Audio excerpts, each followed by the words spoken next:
Hello बच्चों, बहुत बहुत स्वागत है आपका हमारे यूट्यूब चैनल इतिहास गुरु में। तो आज मैं आपको बताने जा रहा हूँ टेंथ के बिहार बोर्ड में, किसके टेंथ के बिहार बोर्ड में जो सबसे ज्यादा पूछे जाने वाले, जो सबसे ज्यादा पूछे वाले क्या है, निबंध है। जो सबसे ज्यादा निबंध पूछा जाता है वो मैं आज आपको बताने जा रहा हूँ।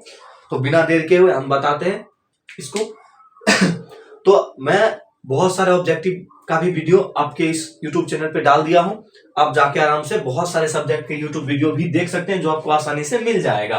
तो सबसे पहला जो है वो है वृक्षारोपण। सबसे पहला निबंध क्या आता है सबसे ज्यादा? वृक्षारोपण। अब वृक्षारोपण क्या होता है, भूमिका में इसी बारे में लिखना है कि वृक्षारोपण होता एक्चुअली क्या है। हम जब वृक्ष को लगाते हैं उसे वृक्षारोपण कहते हैं। उसके बाद एक वृक्ष की क्या महत्ता होती है, एक वृक्ष की क्या महत्ता होती है वो लिख देना है, समझ गए। जैसे एक पेड़ 100 पुत्र समान होता है, ये सब कुछ लोकोक्तियां या मुहावरे जो होते हैं उस टाइप का भी लिखना। उसके बाद एक वृक्ष का क्या लाभ होता है, एक वृक्ष का क्या लाभ होता है, हमें वृक्ष से क्या क्या जैसे फल लकड़ी आदि चीज मिलते हैं तो ये लिख देना हमें वृक्ष। उसके बाद कटाई, वृक्ष की कटाई से हानि क्या क्या होती है, वृक्ष की कटाई से हानि क्या क्या होती है, मौसम पे क्या प्रभाव पड़ता है या जंगली जीवों पर क्या प्रभाव पड़ता है। उसके बाद आपको निष्कर्ष लिख देना है, क्या लिख देना है, निष्कर्ष लिख देना है, इस सबको मिलाकर। उसके बाद दूसरा निबंध जो सबसे ज्यादा पूछा जाता है वो है बच्चों मेरा विद्यालय। क्या है? मेरा विद्यालय। तो मेरा विद्यालय पे सबसे ज्यादा पूछा जाता है।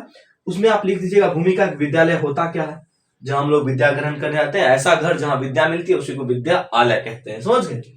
उसके बाद एक विद्यालय का महत्व क्या है, या एक विद्यार्थी जीवन में या किसी जीवन में भी एक विद्यालय का क्या महत्व होता है ये आपको लिख देना है। अपने विद्यालय, आपका विद्यालय के लिए आपका क्या महत्व है ये लिख देना।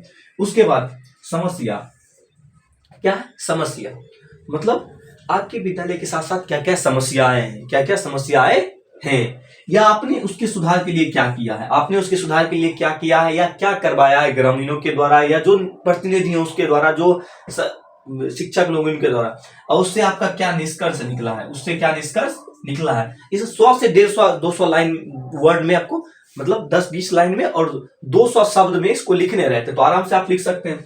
उसके बाद व्यायाम के लाभ, तीसरा जो सबसे ज्यादा पूछे जाने वाला निबंध है वो है व्यायाम के लाभ। क्या है? व्यायाम के लाभ। तो पहला आप लीजिए व्यायाम होता क्या है, ये कब किया जाता है, कहाँ किया जाता है, कितने पर, बहुत अलग, योगा व्यायाम अलग होता है, दौड़ करते हैं वो भी व्यायाम ही है, अलग अलग प्रकार के व्यायाम होते हैं। उसके बाद व्यायाम का महत्व क्या है हमारे जीवन में, व्यायाम का महत्व क्या है हमारे जीवन में। उसके बाद इसकी आवश्यकता क्यों पड़ी, व्यायाम की आवश्यकता क्यों पड़ी हमारे जीवन में। उसके बाद है उपसंहार, क्या लिख दीजिएगा बच्चों, उपसंहार लिख दीजिएगा, इसका क्या लिखिएगा, उपसंहार लिख दीजिएगा व्यायाम का। उसके बाद चौथा जो सबसे ज्यादा पूछे जाने वाला वो है स्वच्छ भारत। क्या है बच्चों? स्वच्छ भारत। अब मैं बताता हूँ, स्वच्छ भारत मोदी जी के द्वारा, माननीय प्रधानमंत्री मोदी जी के द्वारा शुरू किया गया एक मुहिम है। उसके बाद लिखिए गांधी जी का भी सपना था कि हमारा भारत स्वच्छ हो, उन्होंने स्वच्छ भारत चाहा था, यही सब भूमिका उसके बारे में लिख दीजिएगा, समझ गए। उसके बाद स्वच्छता का आपके जीवन में क्या महत्व है, स्वच्छता का आपके जीवन में क्या महत्व है इसको आपको जरूर लिखना है, समझ गए। उसके बाद स्वच्छता का क्या क्या उपाय है कि आप कैसे साफ सुथरे रह सकते हैं या कैसे अपने आसपास गंदगी को हटा के साफ रह सकते हैं, समझ गए। उसके बाद इसका निष्कर्ष लिख दिया कि आपने समाज में गंदगी को हटाने के लिए या स्वच्छता के लिए क्या किया है, कितने मुहिम चल रहे हैं सरकार के द्वारा, सरकार क्या क्या देती है आपको स्वच्छता करने के लिए। उसके बाद है सबसे जो लास्ट में सबसे ज्यादा पूछे जाने वाला वो है पुस्तकालय। क्या है बच्चों? पुस्तकालय, पुस्तकों का घर। तो ये लिखिएगा, पुस्तकों का घर को हम क्या कहते हैं, पुस्तकालय कहते हैं। भूमिका ये लिखिएगा, पुस्तकालय ऐसी जगह होती है जहां हम शांति से पढ़ पाते हैं बैठ के। उसके बाद इसकी आवश्यकता क्यों होती है, इसकी आवश्यकता क्यों होती है, एक किसी भी मानव के जीवन में एक पुस्तकालय की क्या आवश्यकता है ये बता देना।